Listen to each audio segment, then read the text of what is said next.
Greeting colleagues. One of the things I thought I would do is that right now we have regular department chairs meeting every Wednesday at the dean's office, and there are so many changes taking place. So what I thought I will brief you from time to time as to what the new developments are, how they are going to affect our department and the college as well. Now, there are 7 things I want to talk to you about very briefly today. The first one is the list of achievements.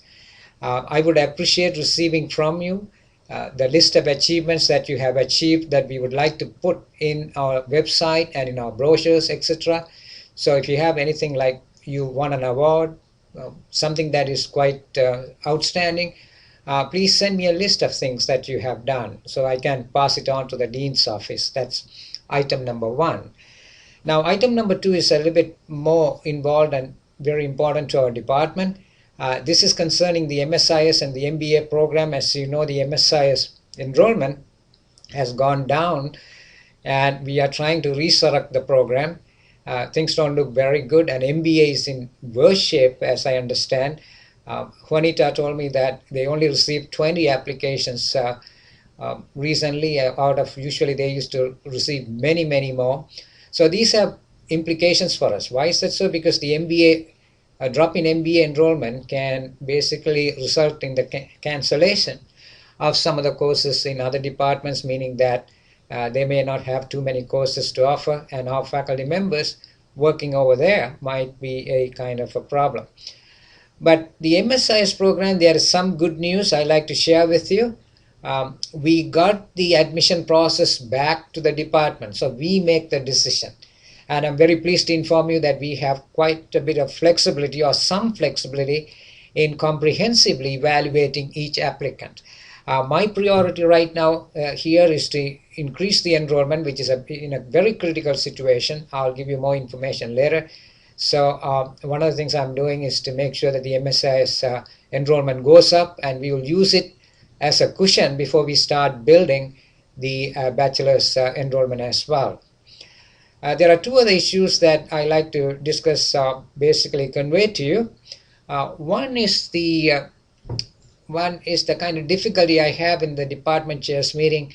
Very often our department is brought in terms of, there was a discussion saying that we do have classes, offer classes with 5 or 6 people, which is not very true. So I wrote a rebuttal to that, and I will be enclosing that with the email. We have been running classes at reasonable level, and you will see the statistics for it. The other issue that is brought up in the department chairs meeting is the faculty count. It's being increasingly said or repeated that we have many more faculty members than the number of students. It puts me in a very awkward position to defend our department, which I cannot. With student-faculty ratios, I can do that, but with this one, so we absolutely need to increase our enrollment, which is very critical. And the Dean's office is now taking a very systematic approach to increasingly increase the enrollment. We are required to provide them with an enrollment projection. So I'll be working on that in terms of projecting the enrollment. I will also keep you informed of course enrollments from time to time by sharing the spreadsheet that we used to receive in the past. The next item is item number 6, in the sense that if you have the list, I'll try to give you a list as well, is about discontinued courses. There are a couple of courses that we have discontinued, and they have been listed. I hope to get the list and probably share it with you if I can. Here are the courses. Let me see.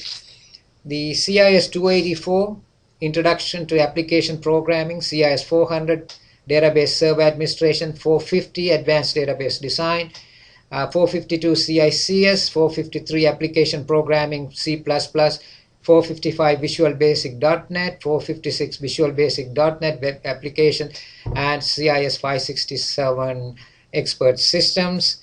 These are some of the courses that we have discontinued, in the sense that it has been discontinued as of I believe recently. The list is of course something that has been agreed upon and signed, so that's some other information for you. And the next topic is Apple Lab. I was trying to get some feedback from you in terms of how we are going to develop the lab. And unfortunately, I didn't get very many feedback, but some of you did show an interest. So basically, I'm thinking of setting up this Apple lab as a digital entertainment lab and mobile application lab.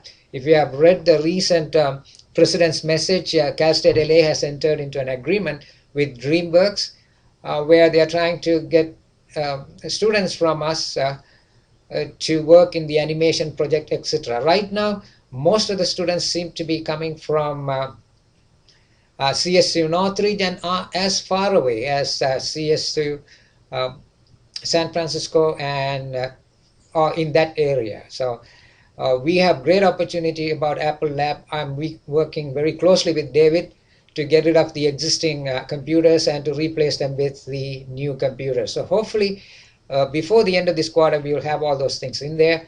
And there are 3 faculty members who have shown interest. We will appoint them and try to see whether the Apple Lab takes off. And finally, the item number 8, I believe, is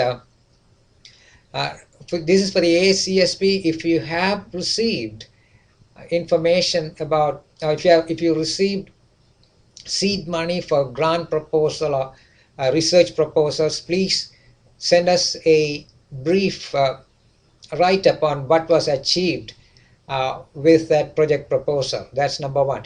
And I think there were other proposals as well. Some of them there were 2 different types of proposals. One is the assessment project proposal, and the other one is the team presentation on research. So if you did receive money for that last time, or if you funds for that, or if you received or used additional funds, or if you did submit anything about assessment projects, please let me know. If you have questions, send me an email and I will reply to you. I'm planning to do this briefly bi-weekly, or not bi-weekly actually, these information feedback to you. If you think it's useful, I'll continue to do that. And in the meantime, I hope you are having a great summer. I will convey to give you more information. One of the information on which I will come back, which is very important, is about course scheduling. There is going to be some change in the way the courses are allocated. I'll talk to you about it some other time. And once again, thank you, and I will be back to give you some more information later on.